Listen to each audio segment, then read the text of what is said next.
Ontario is rich in farmland and it requires the aid of seasonal workers. International laborers play integral roles in bringing crops from the fields to the marketplace. These people see opportunity in this job and they come in on a seasonal basis. The average worker comes in for 24 weeks in Ontario. Some stay for 8 months, some stay a lot shorter than that. They have to stay at least 6 or 8 weeks. But there's not a lot of that anymore. But there still is a bit for some of the harvest of some of the fruit crops. But most of it's a 24-week deal. You know, like we wouldn't have a fruit and vegetable industry in Ontario to any extent if we didn't have these workers. There's no question about it. First of all, we don't have the population. Second of all, there's other jobs out there that people would rather do. And for you or I to work for 6 months of the year, it's a dream come true, but it doesn't work because you can't pay for education and cars and houses and all that kind of stuff. You got to work.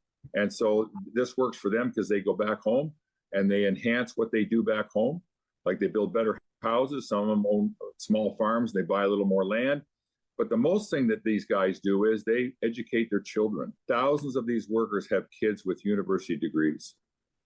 There was a worker a few years ago who got an award from Jamaica for being on the program for 46 years. And 2 of his children, one of them was a practicing medical doctor and the other one was a lawyer. It was all paid for by the fact that they were able to come here and make significant money compared to at home. And then they retire and they get a Canada pension plan just like everybody else does.